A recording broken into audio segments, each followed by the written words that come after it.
Hello students, drawings help you to understand a topic better and also help you with a better recall. Let's therefore draw this topic. Students, let's draw the carpal tunnel by first drawing the hook of hamate and the hamate bone. Medial to the hamate here, let's draw the capitate. Next to it, the trapezoid.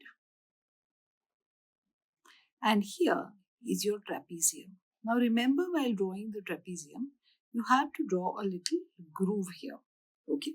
And now taking a green colored pen, let's draw the flexor retinaculum. Okay. So it extends from here across to the trapezium, gives rise to a slip that gets attached across the groove, converting the groove into a tunnel. Medially, it gives rise to a slip that results in formation of the Guyon's canal. Join these bones somewhat to create joints. And now the space between these carpal bones and the flexor retinaculum is your carpal tunnel. Now begin to draw the contents. So here are the 4 tendons of flexor, digitorum, superficialis. Here are the 4 tendons of flexor, digitorum, profundus. Here is flexor Pollicis longus and flexor carpi radialis.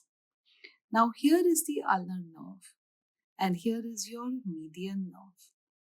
Here is your ulnar artery in the Guyon's canal. Taking the correct colors, let's now begin the pleasurable job of coloring. So because this is an artery, I color it red. Because these are nerves, I color them yellow. And then I color my muscles brown. But there is a synovial sheath that is left to be drawn, which surrounds these tendons here.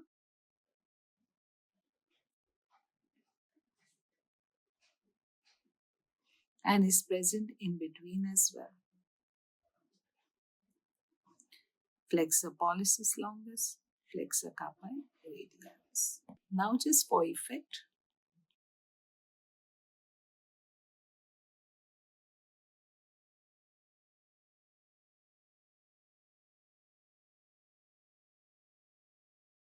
there you have the diagram of carpal tunnel.